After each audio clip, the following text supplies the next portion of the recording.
Well, Anne, I think we've got quorum. So we just go ahead and start. Mhm. Do we need to introduce ourselves or do we know each other? I think the introduction is part of it. Is part of, We do a roll call. okay. I'm here. Bonnie, I see you. Linda, I see you. Gloria is there. Roberta, yes. Rose, not yet. Arthur and his Mustang is here. I don't see Doreen or Julio yet. Clem said no, and there is the beautiful Laura. So looks like everybody's in the house. I'll have to read that formal thing, right? Mhm. So this is, you can have public comments for any of these agenda items. Any interested person may submit testimony in writing to the board on any agenda item by regular email or fax. An individual or representative wishing to testify in person should register prior to the start of the meeting. They could go to the hot office with Laura. Testimony must be related to an item that's on the agenda, and such person shall be required to identify the agenda item to be addressed by the testimony. Submit testimony by one of the following methods. Email to hscfn@hawaii.edu. You can fax 808-956-0547 or mail to the Hawaii State Center for Nursing Advisory Board at 2528 McCarthy Mall, Webster Hall 402. It's in Honolulu 96822. Each individual is allotted 5 minutes or the amount of time otherwise designated by the chairperson to provide testimony to the board. So there you have it. Another one? Well, if you are unable to provide testimony at this time, you will be allowed an opportunity to testify when the specific items are called out. For both internet and phone access, when testifying, you'll be asked to identify yourself and the organization, if any, that you represent. Each testifier will be limited to 5 minutes per agenda item. All written testimony submitted are public documents, therefore do not swear during your testimony that is submitted orally or in writing, electronically or in person for use in the public meeting process. It's public information and will be posted on the board's website. So without further ado, we are at the real agenda. And I'm going to kick it over to Laura Riker. Right. Hi, everyone. So, oh, and we have Rose who's joined us, so we can add her our check marks. Good afternoon, Rose. Did anybody else join us that I'm not seeing right now? No. No, so. No. Okay. All right. So this agenda, normally we have presentations, but we're at a little bit of a transition period in terms of things. And so it's not quite at the point where you can really put things on to presentations, but we have knowledge that we can transfer here. So our legislative initiatives, I keep on telling people that this year feels like almost more organized legislatively, but because there's more at stake, we're in a nursing workforce shortage. We have the biggest state budget surplus in the state's history. There's more to win or more to lose. There's kind of like more risk. We've had a lot of really good legislative visits. I just want to recognize Amy Ono for doing the painstaking painstaking task of trying to navigate between legislators' calendars and mine. And add to that Clem as well. It's pretty daunting, but we've had quite a number of visits.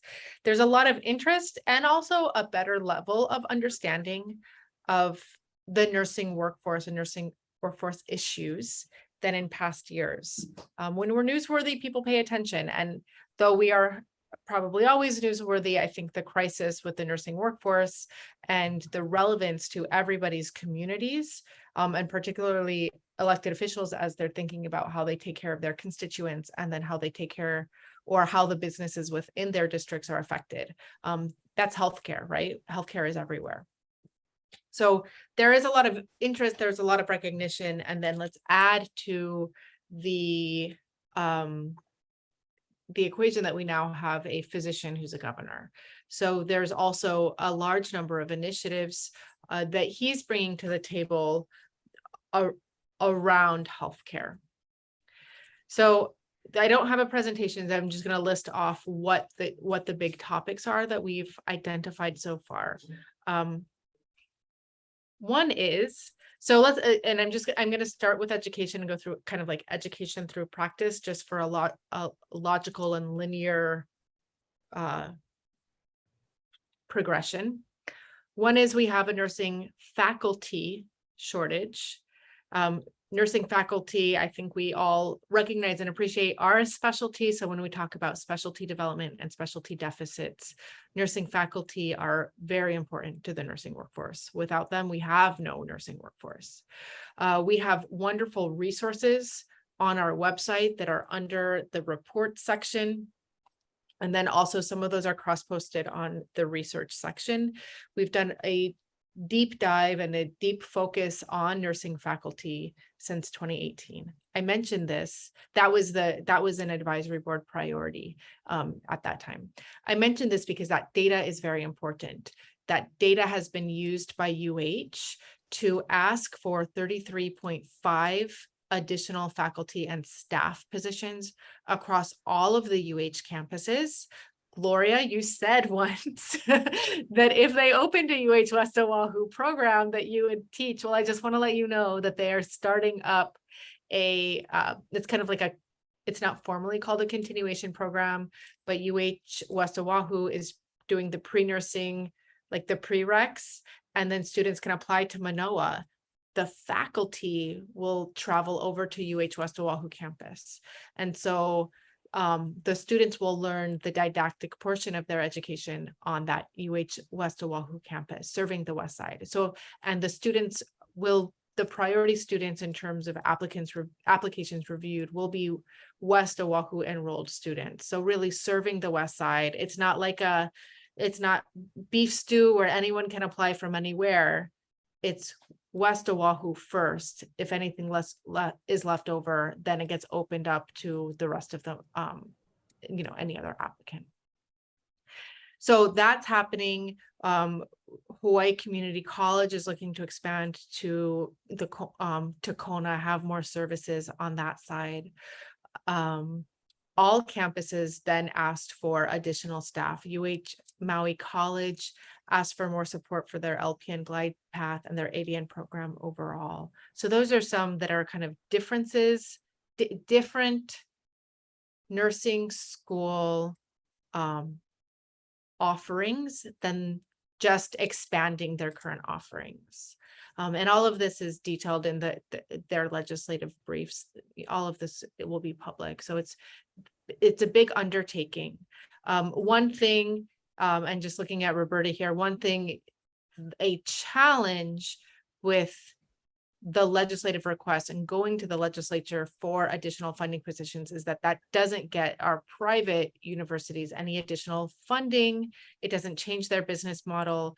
That is the benefit of the public institutions, is that some of that education can be underwritten by tax dollars through having funded faculty and staff positions. So there still are challenges overall that we don't have clear solutions to address. But when we're talking about access to care or access to healthcare education, the only way for someone to become a nurse on our neighbor islands is through a UH program. So it's really important if we're thinking about access and not displacing students, and then they may never get back home to be a nurse in their communities. So it does serve that need from a community perspective. That is part of a $10 million ask through UH. It also includes the entry-level allied health programs, including medical lab tech, CNA, EMS, medical lab, CNA, and there's one other that I can't think of. And then we're also working to include social work and public health because of their both aging and expanding workforce. You want to kind of get ahead of the curve. That's a big initiative. What that will do is really support and sustain healthcare education across our state. We also got those recurring funds last year, $1.75 million. And part of that included $27,000 a year for nursing faculty transition to practice support. We are able to include our private university faculty in that just-in-time training. And so though we can't get the salaried positions, we can support that professional development for new nurses newly going into those faculty roles. That is a really big initiative. One thing that people have talked to me about and asked me for, including the CNOs, is, well, once you start a program, what is the earliest we could see these students start to graduate? The other question is, particularly with the allied health, not so much with nursing, because we do have this strong community with clinical placements that Bree manages. But the question is, when will we get to employ them? And how are we going to engage in clinical placements?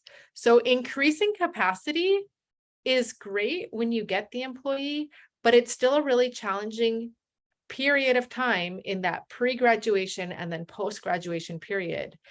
That is the clinical education and then the transition to practice period.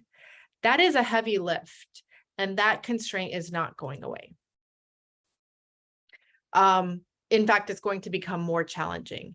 And I think it's a big challenge for our partners where they're saying, you know, we can't sprint because we've been doing a marathon for 3 years. Like, there's no sprint power in us. We can't get it together and do a little bit more because it just doesn't feel like there's a light at the end of the tunnel. Like that, you know, like we can't pick up the pace because where is the end in sight? So this is, I communicate this to you because this is something that we will need to help communicate back to our partners. We can't get out of this without having increased education capacity, without increased training. That's one of the key solutions to removing our shortage status, but that does create a bigger lift for everyone. Okay, so does anybody have any questions or comments about? No, okay. The second part, then we go into this recruitment and retention space. Recruitment and retention, you all prioritize, and we'll talk about that later. We prioritize wellness as a factor of recruitment and retention. So we know that salary is great, but if there's a place with a better environment, people will go there. In our state, we used to have really stable, and I'm curious what our rates look like now, but we used to have really stable workforce. People they'd get into a job and they'd stay there forever. They wouldn't organization hop. Nationally, the data shows that salary is important, but work environment, safety, all of those are actually more considerable drivers into other positions or other organizations. With that, and noting that, though there is not a legislative initiative, the interest of are organizations hiring new grads, or are they getting sent away to the mainland because no job offers are being made here, is a big topic of conversation. So this is the recruitment piece. Our nurse residency program data shows tremendous growth, as you all know. And our nurse residency program retention data is shocking. We have a 99% retention rate last year. The mainland had, or the continental United States, or the United States overall, had a 73% retention rate for new grads. So that's a very big difference. Also, the numbers alone, it's not comparing apples to apples. It's not, you can't say, well, we graduated, and this is not the correct number. This is an example. We graduated 500 students and the nurse residency program hired 500 students. And so Sally graduated and then Sally got hired. That's not how our data work. Because we know that graduates can end up getting a job in New Zealand if they want. And we also know that somebody educated in New Zealand could end up getting hired here. So there is a little bit of slurry that happens, and it's not a one-to-one equation. But our hospitals have hired so many nurses over the past 2 years that it's hard to imagine how long-term care facilities have anyone to recruit from in terms of our new grad population. And we do hear that. We hear that people are having very slim, if any, job applicants.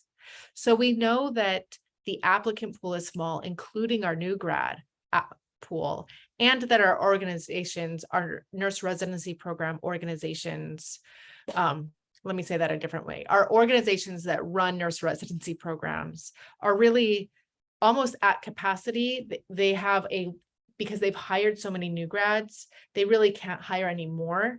And that's, I think, a pretty honest and accurate statement at this point. If your plans were to hire 30 and you've hired 90 in the past year, and you hired 90 last year, and you hired 90 the year before, that's a considerable portion of your population, that is your employee population, that's in a transitionary phase. So you got to manage that. Arthur, you unmiked yourself. I think you might be one of our experts in this conundrum. Yeah, we got, for example, we got so much rookies, and we got rookies training rookies. Yeah. I know experience and preceptors is a key to have that NRP transition into a full-fledged nurse, experienced nurse, and that's one of our gaps, is preceptors and experienced nurses. Yeah. So that has the attention, what you just talked about, the preceptor shortage, particularly for the RN or bedside level nurses, recruitment into long-term care, how successfully organizations are recruiting students from Hawaii into Hawaii-based jobs. Those are topics that our legislators are asking about. They're paying attention. There's not necessarily legislative initiatives behind that, but I think, and again, because we're thinking about our state organizations, so much of the state is cared for by an HHSC organization like Hilo Medical Center, that does really come down to how they are rating the performance of state organizations, right? And when we have these examples of the success, and then kind of the outcomes of that, the additional work that we learn we need to address to continue the success, that's all really relevant information, because the focus is on the nursing workforce shortage. Moving from there, then we have continued gaps in our workforce. If you've hired as many new grads as you can tolerate, your experienced nurses are precepting new grads, they're precepting students, they're onboarding travel nurses, and they also, by the way, have to take care of a patient or two who happen to be sicker and around longer, which kind of exacerbates hospital-based conditions. That's a lot of work that a nurse is doing. National data before the pandemic was kind of cueing into this, that a nurse doesn't feel like they can do their nursing duties because there's so much to do.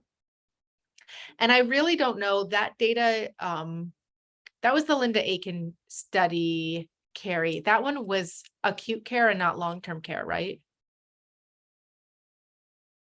I think that's true. I don't think she deals with long-term care in general as a research subject. Yeah. So this study was done out of, I believe it was out of New Jersey. It was Linda Aiken. She's a very notable nurse researcher.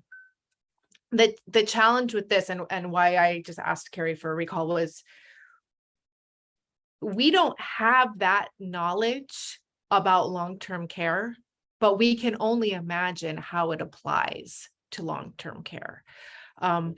And we have seen hospital after hospital, a home health organization shut down. We've had an assisted living and a long-term care facility on Oahu shut down. We have whole units on Big Island that are of long-term care facilities that are not being serviced right now because of staffing shortages. There are beds, but not people.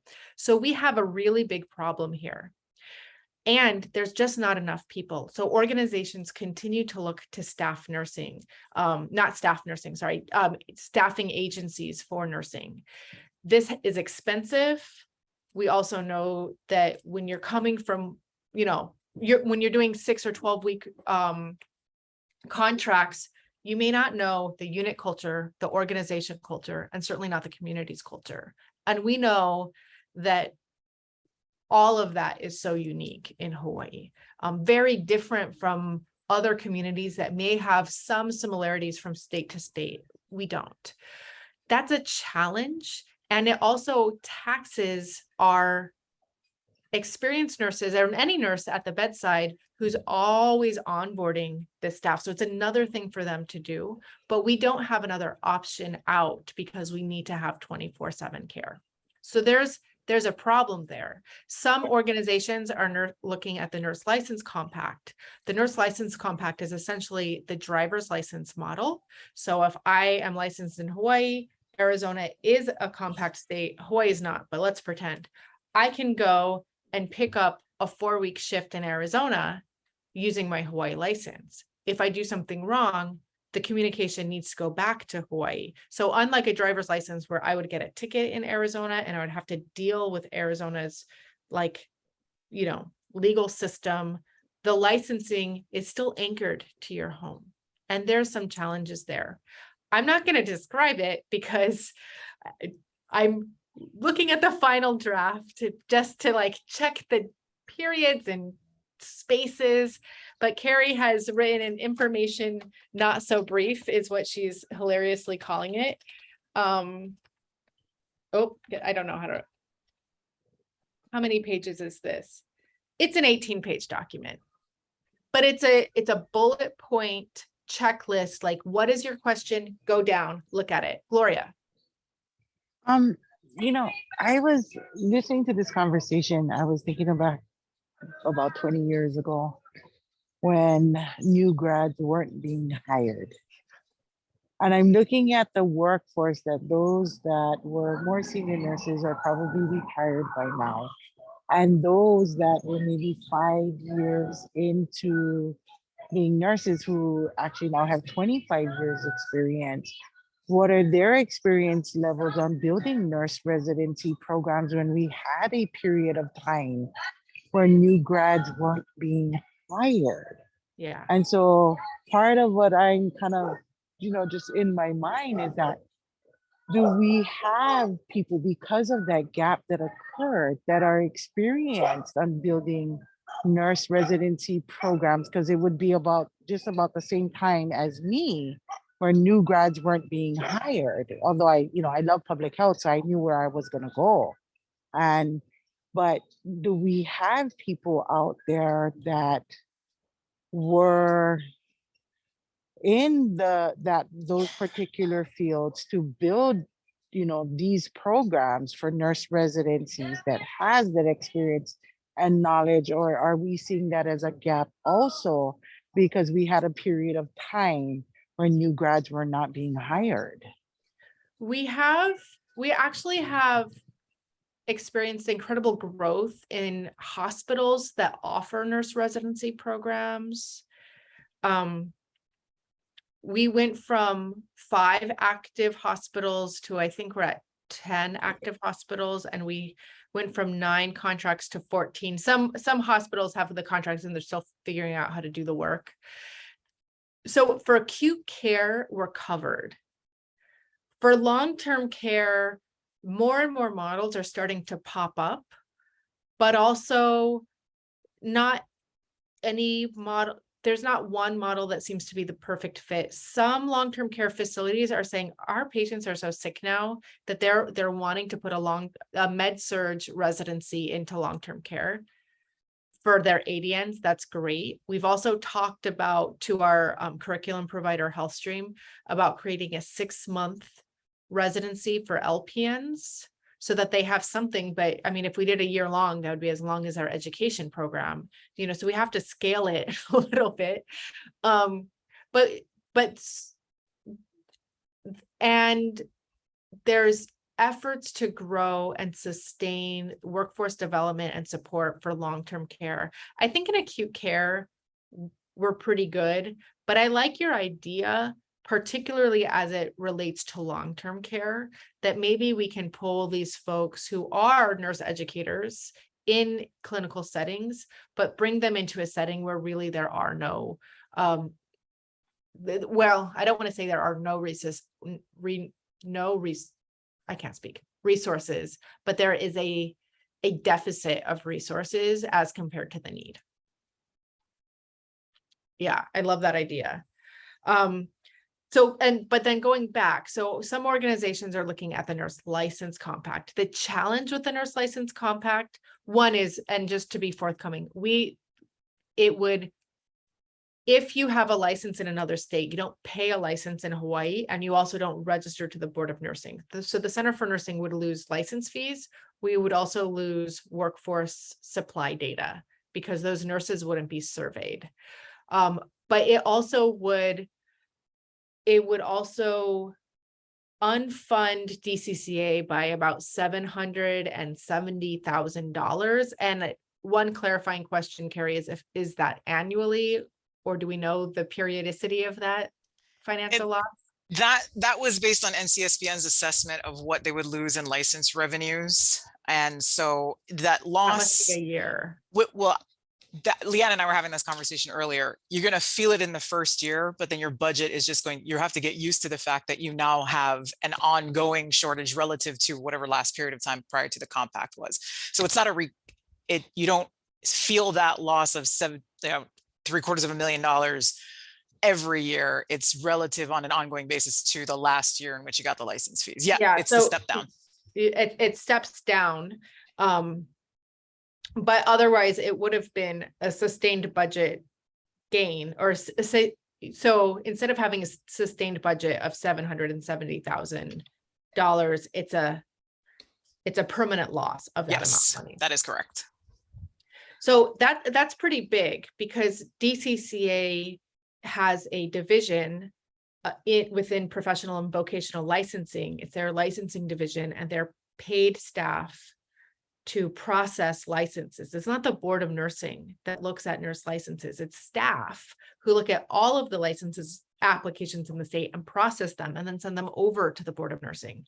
So my concern is if the challenge to bringing in travel nurses or recruits from elsewhere is the license processing time, and we remove $750,000 of an organization that is solely funded by their own revenue. They don't get general funds. How long is it going to take for us to process a nurse's license or anyone else's? So that is really, at this point in time, my greatest concern. And I think there are viable options to support the Board of Nursing and DCCA Professional and Vocational Licensing Division to expedite license processing, whether it be through technology or more staff or both. But to do that, I think it would be really difficult to lose that amount of revenue and try to gain efficiency. That's my first concern. My second concern is, if nothing else, I hope we have learned that having reliable data is necessary for workforce planning, and we would further obscure. I mean, we don't have a crystal ball and we don't have perfect clarity, but we have really good data. And what the Nurse License Compact will certainly do is threaten that, because we would have fewer responses, despite the fact that we have more opportunity to bring people in without knowing anything about them. That's also a requirement of the Nurse License Compact, is that you cannot survey a nurse and ask them. They cannot register or check into the Board of Nursing. That's kind of antithetical to the process or to the compact. So you're losing workforce data and you're losing revenue And really the goal is to improve recruitment of nurses. And if one of the challenges, the length of time of processing licenses, well, then let's really focus on then the length of time of processing licenses, because the Nurse License Compact doesn't actually give you a Hawaii license. So really focusing on, I feel like a broken record, let's do the nursing process, and you don't put a Band-Aid on a broken arm. You do the appropriate intervention for the appropriate problem. Well, let's figure out what the problem is, and then let's figure out the appropriate intervention for that. So those are the kind of the big hitters. Then when we talk about the business of healthcare, which is important because Wahiawa General, one of their challenges was revenue. So in the business of healthcare, Governor Green, with HAH as kind of a collaborator or a communicator of needs, said that so they are recommending that the state allocate $30 million to level up Medicaid payments to match Medicare. And this is really important. So it's not using all of the criteria for Medicare. They're still separate insurance revenue plans. But what happens for Medicaid, MedQuest gets 65% of Medicare, and then APRNs get 85% of the physician rate, which ends up being APRNs get 55 cents to the physician Medicare dollar. But if everyone then gets this rate, you're getting 45 cents more for APRN services. For PA services, they also have that same reduction. And then physicians, all physician care is also going to come up by that percentage as well. And so that's going to be really big because it'll start bringing in more revenue for our most vulnerable patient population, which are our MedQuest patients. If you have not been able to afford to give care to this population that you care about, but you also need to, keep a roof over your business's head, well, now you can afford to do both, or it's more likely. And it's really important because we have so many people on MedQuest right now. So that's going to be a game changer, I think, for organizations, that it'll start bringing in more revenue when really the cost of doing healthcare is not, it has not caught up to, or the revenue of doing healthcare is has kind of lost pace to the cost of doing business. And so you're not making those ends meet. Well, this will help a little bit. So those are the really, really big ones. School nursing also expanded considerably during COVID. DOH had given a lot of money. DOE had also given money through their COVID funds. So they had an incredible expansion. They're actually asking for an additional $10 million this year to bring over those COVID funded, federal funded positions into the state revenue. What that means is now there's an APRN in every complex area, an RN in every complex, and then a school health support staff, which is an additional like CNA, community health worker, or MA, that's in 171 of the 257 schools. And the schools that don't have them are they already have their resource needs met.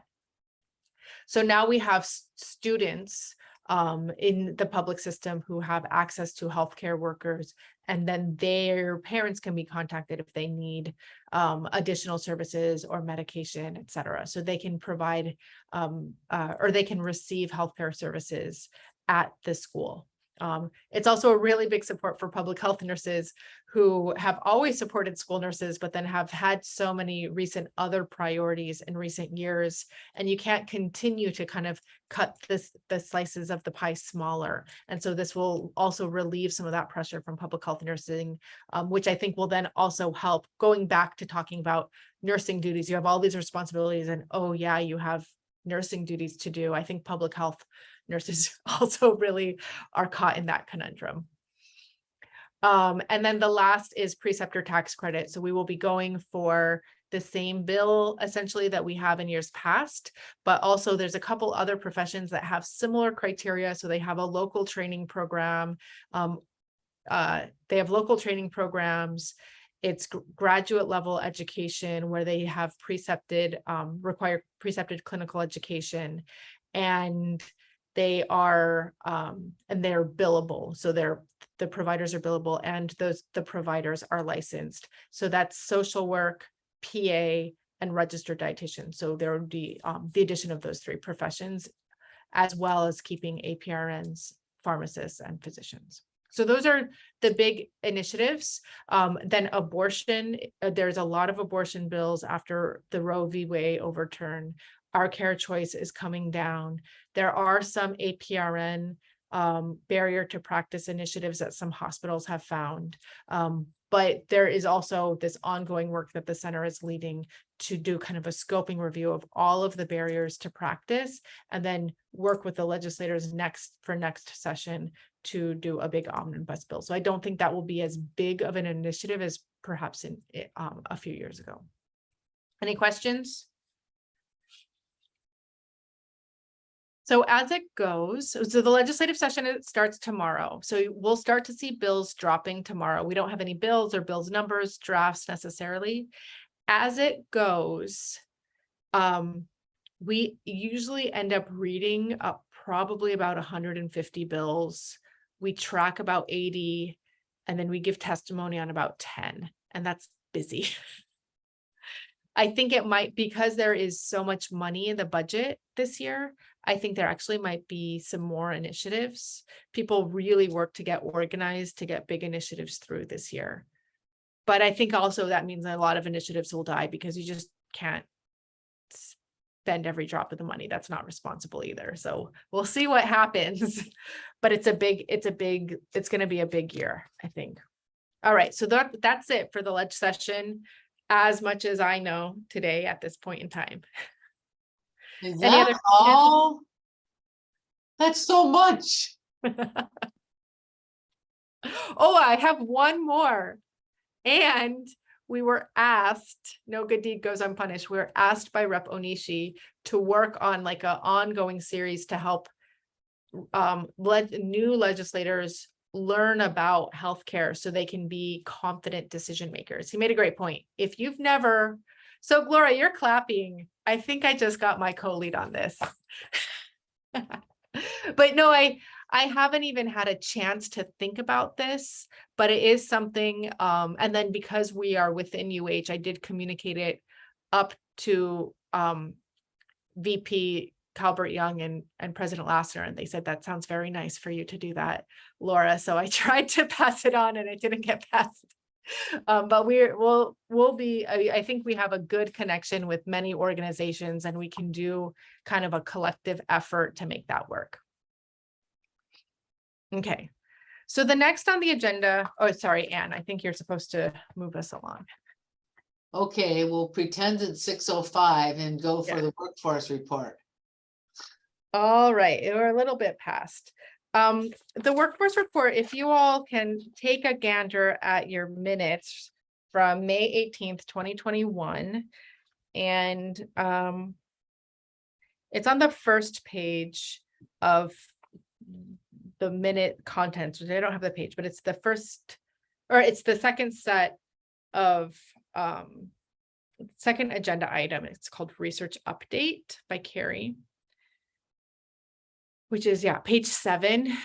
And we don't need to, we can keep this up if it works for you, but I just want to remind you all of the very stressful situation we found ourselves in 2021.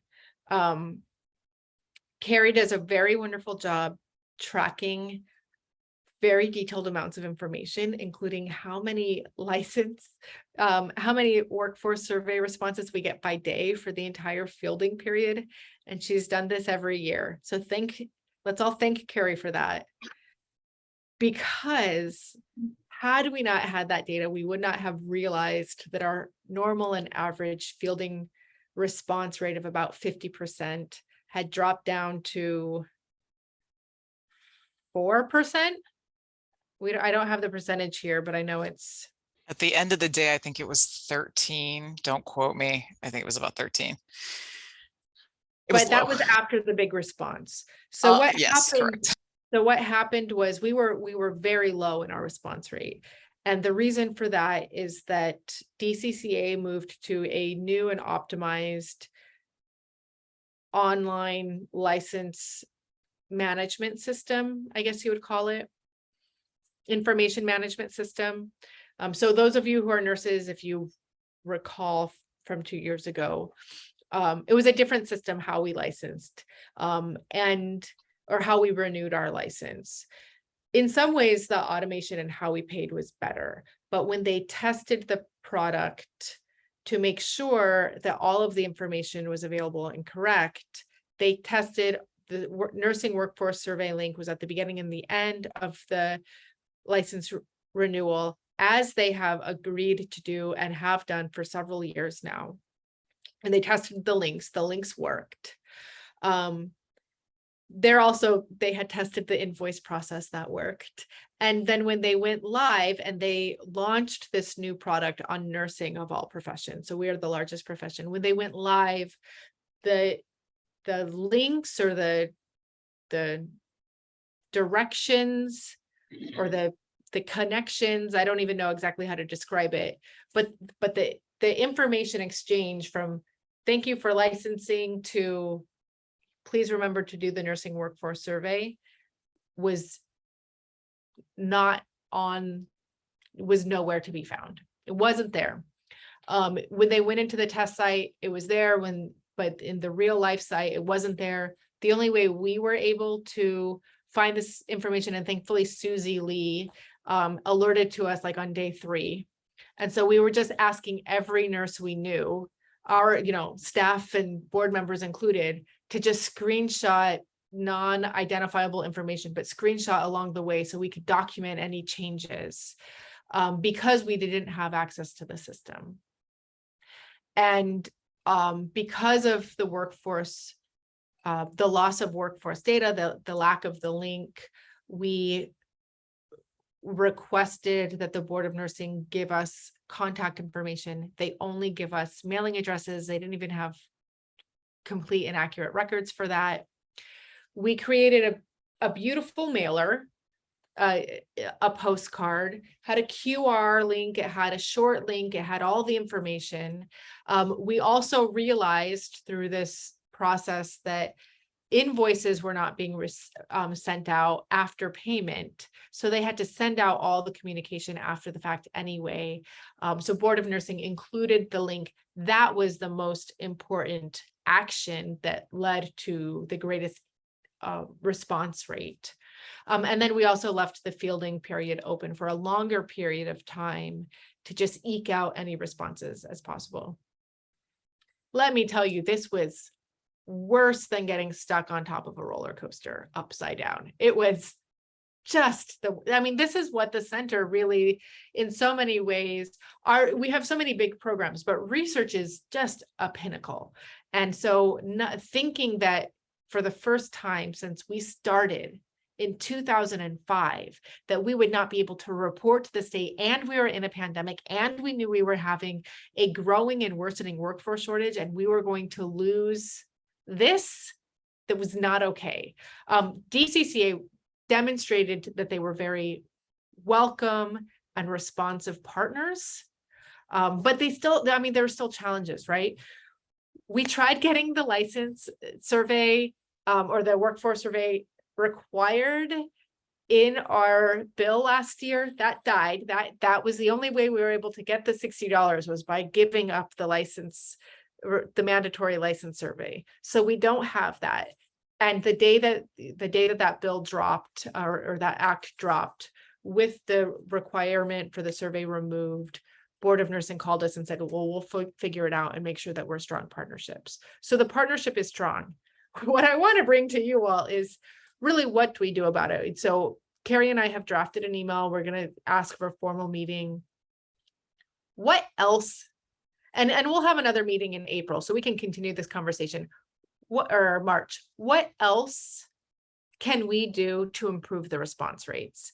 Because we know that we have we know that nursing workforce, nursing workforce data is increasingly being looked to. And when we can give county level data, it's very much appreciated. So we need a strong response rate, but what else can we do? What do you have recommendations? Can I speak for the hospitals? We do surveys pretty much monthly, so it's a common practice. And we send them to their work emails. So, you know, when they have downtime, or if they have downtime, they can go ahead and do their surveys. So maybe their work emails in addition to their home emails.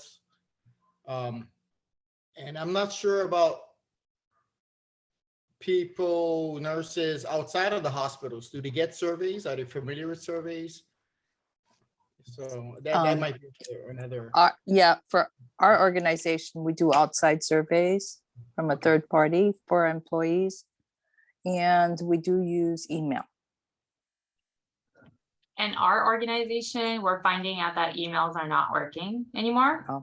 with our millennial population, who is greater than 50% of our organization. They prefer only QR codes, convenient for them, and they requested for everything. So it's been so Oh hard. my God. Yeah. Yeah, our I staff think respond also- to texts. Right, and I think along those lines, with millennials and new people, QR codes, the use of social media to get it out too.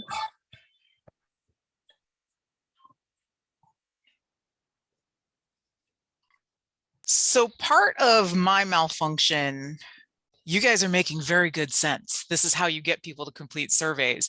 The challenge is I don't have a list of emails from nurses. So we look at when we requested from the Board of Nursing a list of ways to contact all the nurses so we could distribute the surveys that didn't get linked to in the relicensing application. We got, I don't know, they ended up, they gave us only the nurses with the local addresses. I would say, if I recall correctly, it was less than 10% of the entries in that file had an email address attached to them, which is ridiculous, of course, because if you renewed a license, you've done it online, which means you have an email address. So I don't understand why that data were missing. So I don't have a mechanism. I don't have an email address for licensed nurses, and we could figure out a way to send them if I could find a way to get in touch with everybody. So then we have to start thinking about, okay, we could put the link in the license renewal application, which is what we've been doing. Hopefully that works this year. It has worked every year since previous to last year. But then we run into problems if we use multiple methods of distribution. It becomes difficult to identify. It makes it difficult to prevent a person from thinking about doing it twice, or even logging in and partially doing it twice, right? So if they come in and they do it in the relicensing application, and then they see a QR code for it someplace else at their business, they're like, oh, this is a survey. I have 10 minutes of doing nothing. I'm going to eat my goldfish and take this survey with this QR code. And then they get into it. Maybe they answer a few questions like, oh, this seems super familiar. And then I have like a weird partial survey from another individual. They might stop, and then I have to deal with the cleaning of that. And so that becomes challenging when we start looking at collecting the data from multiple various avenues. So from a data quality standpoint, I'm concerned about that. It may be the route we have to go, though. So I just wanted to kind of make that context known to you folks. Could we beg and plead to have the survey done before we actually make payment for our nursing licenses? So the way it works, we have a link at the beginning and then a link at the end. But it's after payment, I think. Because you can't go out of the system and then come back in. Like it's not like corridors, like we're in the next building afterwards, right? So it's not like, it doesn't quite work that way, but we did discover that nurses do prefer to take the survey after they've paid. I think they're like, let me make sure that I can work tomorrow, and then I'll do the survey. Would it be possible to maybe have those the nurses that are renewing enter a number that receives text or an email to get a reminder via text or email to complete the survey if they haven't done it? at that point in time? Is the system capable of doing something like that? That's a Oh, cool Gloria, that's a idea. really great question. You know, I don't think, I mean, that would be something we might have to think about procurement, like, because that's their contract. Mhm. But I'm also like, every time I online shop these days, I get an email or a text that's like, we saw you looking at those socks. So yeah, like if online and e-marketing can do it, I wonder if there is a mechanism that we can purchase to do that, like once you've gone into a survey. Or can you just ask them, please type your email here? Right now, they're filling it out. Just put your email here so we have it, so we can send it to you. That takes 1 second. We don't get those data though. That email, are you talking about in the survey? Because what happens is the survey is separate, No, right, from the relicensing the- application?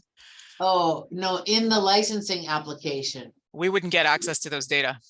Oh, So that wouldn't be cooperative. that's another can of worms. The license application actually asks for their email so they can give it to the Center for Nursing, like it's on there hilariously. But there's also a state law that was passed like right after we made that agreement that says you can only give out emails for emergency purposes. And I tried using that when we ran out of nurses in 2020 and I got denied. Like I was not able to activate that law. So I don't think that we could make the argument that we can activate that law for public safety to get them to fill out a survey about who they are. That's kind of like the position of the administration right now. It's something to explore. I don't know if we could resolve that in 4 months or 3 months. I had a different thought. Is it even possible to include a question on the HSCN survey asking for your license number? So you could cross-reference and make sure that would decrease duplication.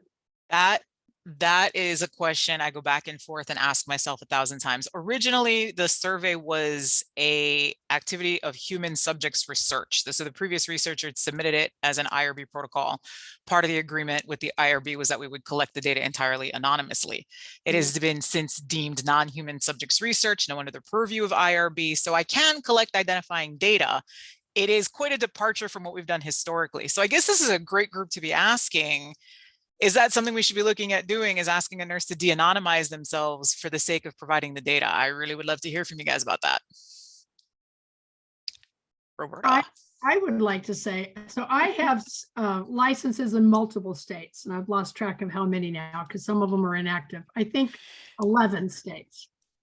Wow. So not because I can't keep a job. No, I'm kidding. But you know, when you consult you're an interim or whatever. And I actually cannot think of another state that doesn't require me to give an email address and my primary phone number, which I use my cell phone. So they get my physical address, my email, and my cell phone, and I don't blink an eye at that. So I'm just wondering how other states handle this, and maybe it's just something that we should go and revisit, because without this information, there's so many, I mean, if you decided you could text everybody, they have my cell number. If they decide to email everybody, they have my email. They decide to mail something, they have my mailing address. And I just renewed in California at the end of December, and I am sure I gave those 3 pieces of information along with my primary nursing employment and a bunch of other stuff. And I had to fill out that survey before it came up to the pay us page. And I just did it, so I don't think I'm wrong on that. Yeah, I agree with Roberta. When I was doing my license renewal for California, I could not pay until I finished my workforce survey. So it was like, you can't move to payment. It's like a mandatory part. Yeah, I mean, you have to say, you have to reiterate again your, you know, where you got your first licensure education and where you're working, and you have more than one job. And That's the workforce survey. Yep. but this is not for APRN. I'm an APRN in California. This was my RN license, and you have to renew that first before you can renew your public health, your NP, your CNS, your everything else. Yeah. There is, and maybe this is an opportunity, maybe we put this on the agenda for a longer conversation about like the or maybe it's a subgroup. I don't know, maybe it depends on if the outcome of the fielding this next year, if we need a subgroup. There's many different ways to collect license fees, many different ways to, or not license fees, many different ways to collect license survey information or nursing workforce survey information. Some states use NurseSys, which is a small set of what they did is that NCSBN worked with the National Forum of Nursing Workforce Surveys to put the minimum data set onto NurseSys, and it's a smaller survey. It's not as many questions. It also depends on how, if the Nursing Workforce Center is the board, if it's a nonprofit, if it's a university. A lot of times when the Nursing Workforce Center is separate from the Board of Nursing, you will have this disconnect where the Board of Nursing doesn't give the Nursing Workforce Center identifiable information that makes for easier kind of data collection on the back end. And we do have an MOU with DCCA, but then they still don't regularly provide that data. So we could explore this more. It probably is a conversation that would have a lot of meaningful outcome if we were to dive deeper and explore it more. And Carrie, if you do have an sorry, I'm choking on my chips, identifier, I would recommend not doing the license number because I have so much, that's like an information that I don't memorize. I don't know, Right. maybe some people do. So I would recommend something like I would know readily in top of my head, like your initial and your last 4 digits of your phone number or something. Yeah, something easy that I know I could recall. I don't want people to like pause and then get out of the survey. Like you want like a smooth transition for them to actively do the survey. That is a fact. Except I think my only, I might give another side to that coin is you're literally coming from where you're licensed, you're renewing your license. You're like, no, I still wouldn't know it. You know, can I That's like say, an additional step. for a lot of things, when you renew, it comes up in your upper right-hand corner, right? Hawaiian Airlines, Southwest, here's your member number. I don't know why, if you're doing a survey while renewing a license, it wouldn't come up with, here's your name, here's your email, here's your phone number, here's your license. Is all of this correct? And honestly, it's all publicly available. Correct. Yes. Go on a license verification, you go on nurses. You know, not only can you renew your own, but an employer or any citizen can look as well. And I just think we're being too cautious. And I think you're right. People need it right in front of them so they don't. I have students that don't put the right social security number down on the Hawaii Board of Nursing RN application, and I catch the mistake. So I'm just saying, leave nothing to chance. And Roberta, in my fantasy version of reality, where I get to control everything in the universe where nursing data are concerned in the state, I would integrate the workforce survey into the relicense application, like you guys are talking about for California. But I would need a file that contained all of that information, and I would need to send an individual link to each nurse to get them to complete the survey in order to make what you're describing happen. And I would have to pray for many, many miracles that will never come true to make that happen. So it's not ideal. The way we do it is not ideal. It works though, for the most part. So I guess when it comes down to it, the other thing that is part of my debate, and I don't know where we are in an agenda in terms of time or whatever. We're a little bit over, but okay.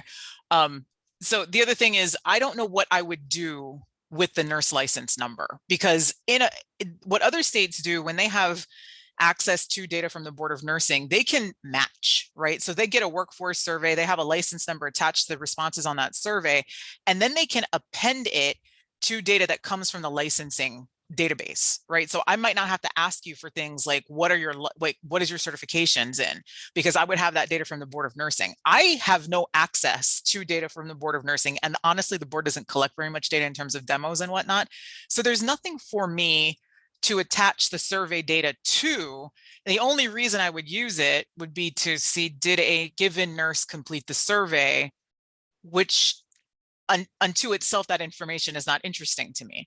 So I think that's part of the other reason I've never been able to talk myself into putting the license number on the survey, because unless I'm using it as a mechanism to actually collect the data, which I can't get past, okay, so I know your license number, now what?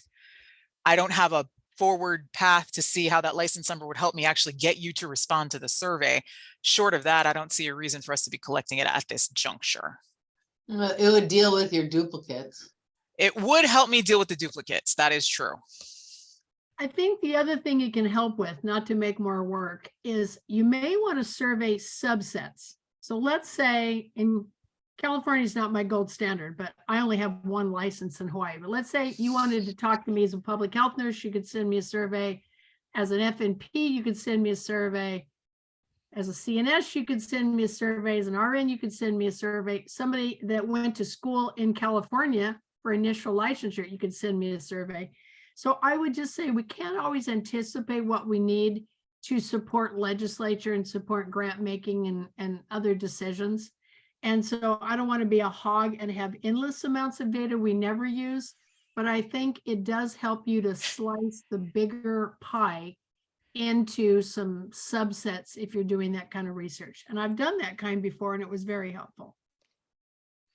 We slice and dice the data the best we can, but again, I would need a way to know that Gloria Fernandez is a public health nurse, and I need a way to send her the public health version of the survey specifically, which again, I don't live in a data environment where that's possible. And but it sounds man, like, Roberta, fix that problem for me. sounds like public health nurses are independently licensed or certified in California, which they're not here. Yeah. All right, well, moving along. Thank you, everybody, for that. Ms. Ann, and thank you, Carrie, for entertaining this discussion with our advisory board. Okay, so advisory board planning. And this is for the priority setting. So we're having less and less time on our agenda than when we started. But if you do recall, we and this is again in the minutes, last meeting we had our worksheet that we started going through, the HSCN Advisory Board 2022 strategic planning and priority setting, kind of like long table of all the things. The outcome of that was that immediately is that we were going to set up a major priority. Our singular priority was wellness as a factor of recruitment and retention. So, and then we have the mission and vision strategic planning, or we have a mission and vision subcommittee. And so we need to set up those two meetings. And then I also have, there was a number of items on this that if you look at the third column, it's advisory action. If you actually look, there is under workforce research, it says it requires administrative action, and it's specifically related to the license or the fielding. So, some of this work, we are making progress on. Catherine has started drafting the mission and vision to kind of drum up the conversation when we have that first meeting, and we'll be scheduling it soon. With wellness, recruitment, and retention, we have a subcommittee of the CNO group. We've gone through the nurse staffing think tank that was, it's a document made by AONL and ANA and several other organizations. And so we've pulled out only the items that we thought were relevant to Hawaii at statewide initiatives. So we've pulled that down, and then we're starting to tighten up that document. One thing that I'd like your support on over the next couple months, and I think this is kind of a pre-strategic planning meeting, But we are starting to come into more revenue because we are receiving the increase in license fees. But we have an opportunity to expand our staff in addition to funding more initiatives, which is really great. This is a really good place to be. The opportunities are few. There are so many policy considerations. It would be nice to have, we could have someone who's doing policy. When I came into the center, that was supposed to be my half-time job, and I was not supposed to be the director. Very happy to have come into this role, but we've had that space in the past. We could build that space again. We have many hospitals who say CCPS is such a wonderful tool, and the Hawaii Clinical Placement Collaborative is so functioning for nursing clinical placements, but we really need that tool for the other professions we welcome. So we could expand that program, I think, and my position for a long time has been if it's a program for other professions, it needs to be funded separately from nurse license fee revenues. Although there was the comment, Anne and I were talking the other day, and she goes, it's the whole team, Laura. So we could make, there could be other considerations made by the board for expanding CCPS. NRP is a very large program and can use support. So there could be additional resources there. And the CNE program really does have potential if there was a tighter team. Right now, all of us are doing a little bit of work, and some of us are doing quite a bit of work. Leanne and Amy do a considerable amount. Carrie does all of the evaluations, and then Bree manages the database. When I said all of us, I really did mean it. But it could be quite a revenue producer on its own, or it could provide many more clinical trainings. Right now, we do more kind of like we address nursing workforce or non-clinical issues, but it could grow and expand to be a very large service provider of nursing continuing education. Those are really kind of the pockets where I'm seeing opportunity. It doesn't have to be a one and then none. There are ways to get multiple, to do multiple things. But I'd like your consideration. I'm not looking for your answer today. But it's like, which of those do we pick? Because really we could pick all of them and all of them would be the right choice. But this is where you come in. We have opportunities to expand our supports to the state through increasing our team. And then we also will have opportunities to build the support for the nursing workforce, because we'll have to spend some of this money that we are now bringing into the organization through license fees. We can't hoard. It's not fiscally responsible. We're not a for-profit. We're a government entity. We need to have a balanced budget. And so we do have those opportunities, but I think it's growing the staff to support bandwidth and capacity first, and then thinking about what to do next after that. But really, then we have to pick, which direction are we building in? And then how do we build our team to support who we have today?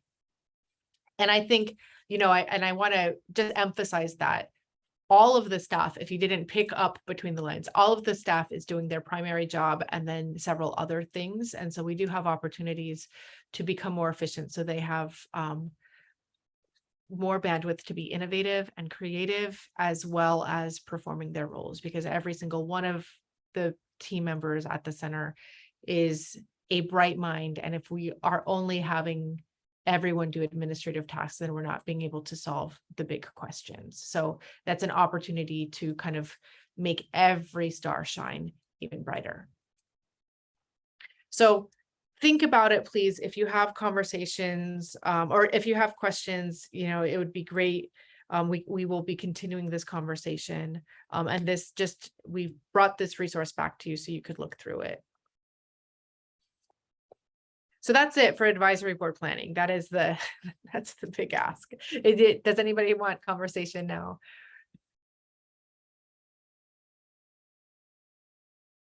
I wholeheartedly support the concept, and we all know it, having voluntarily and involuntarily been overworked Because you get a commitment and a passion and you're really willing to do it, but if you are provided the right amount of space for the work, you do better work. So to get some of this administrative stuff just squarely managed at an excellent level can only promote the ultimate goals of the center, in an untold way. So I totally support carving out really specific things that's easy for someone to do so you guys can think. Yeah.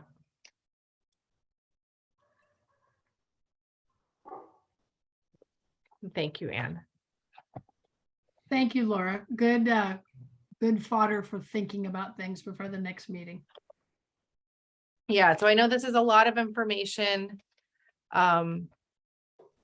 And sometimes a lot of information is difficult to process, but trying to create this opportunity to continue the conversation amongst ourselves so that we can get to a solution that is strong and responsive to our state. All right, so we're ahead of schedule. Woo! You just got to do your announcements. Yeah. Leadership in Action Conference is February 23rd and 24th.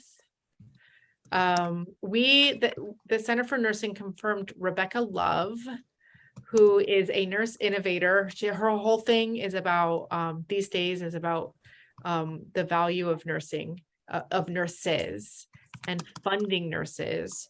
She is a innovator and a disruptor. So she's actually going to lead us through a mini hackathon during her session. I'm pretty excited. The pre-conference, if any of you hold ACHE credentials, that will provide a considerable amount of ACHE continuing ed credits for you as well. And then there's CNE available for both days. That conference is going to be at the Prince. And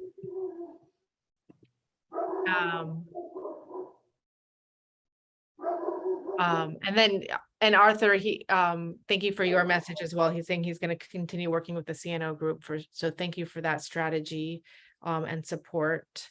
The other initiative is we have the National Forum of Nursing Workforce Centers Conference. It's going to be at the Ritz-Carlton Pentagon City in Arlington, Virginia. There is a federal bill that will support nursing workforce centers. If it were to pass, it would fund the National Forum of State Nursing Workforce Centers, and it would give funding to each state nursing workforce center. So there is an opportunity to do Hill visits after that conference. If you're interested, it's on June 12th through 14th. Carrie and I usually attend, and then we usually bring at least one other person. It's a good event. Upcoming license renewal usually opens up in mid-April. Do we have a date, Carrie? Not yet. Not yet, not that I know of. Opens up mid-April, ends June 30th. If you are a nurse, remember that you need to do your continuing competency activity. It does not need to be a CNE, but if you're a few hours short, there are enduring activities on our website. Nope. And there's a wellness webinar coming up Tomorrow. Tomorrow. Mhm. Tomorrow. And the license renewal process is when we field the survey. So a lot of things are kind of central to that. And then for the last news, we had a grant, as many of you are very well aware, with the Department of Health Alcohol and Drug Addiction Division. It was for about $250,000 over a 18-month period or 15-month period. They awarded us, how much was it, Bree? $600,000 for a 2-year period for nurse residency programs. So please thank them. Yeah, it's more than 600,000. It's about 625. So it will make a huge, huge impact. Fabulous. Good. So We have I see a lot of work to do to spend it. I see your smile, Gloria. So that was a little bit like waiting to put the cherry on top at the end of the meeting. But we were able to cover almost all of the nurse residency curriculum for the state in acute care over the past year and a half. We'll be able to continue to do that. We're continuing to try and put this into long-term care. And then every single person, preceptor or resident who goes through this residency program gets opioid training. That's the hook. And during that grant period that just ended, 7% of our nursing workforce got this opioid training or had their hands in the residency environment, either being a resident or being a preceptor. 7%. So that's really cool. Yeah. So Good if job. if anybody asks what you do on the Center for Nursing Advisory Board, you say, making change. It'll Changing. make my job easier as a public health nurse.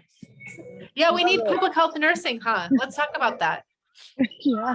I love it. Yes. So those are the announcements. Does anybody else have any announcements that they'd like to offer?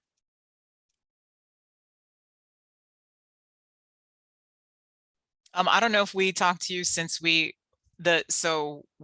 applied, Leanne Hussey and I applied to DLIR for a grant to put on a SIM conference. I think the last time we talked to you guys, the application was still pending. We did get the funding for that. So we are putting on a SIM conference. And Carrie, Yay. sorry for forgetting that because that was after the last meeting. Thank you for reminding me of that. I Or- couldn't remember when we did. You're right. that. It was the next week over. I think so. So yeah, we got money for that too. Yay. And I When guess is there's that? one other announcement since we're in 2023. When is And I Carrie, realize we when is don't that have an SIM event conference? planned for this. Wait, sorry, Arthur, what? When is that SIM conference? We're working, planning? we're settling on the date. Leanne is in the middle of scouting out venue opportunities. We are looking for a Saturday at the very end of September or beginning of October. We'll let you know when we lock it down. Good. And something to think about, maybe in conjunction with this event. But the Center for Nursing was established by state law in 2003. So this officially makes 20 years in existence. In 2025, we'll be celebrating 20 years of staffed existence.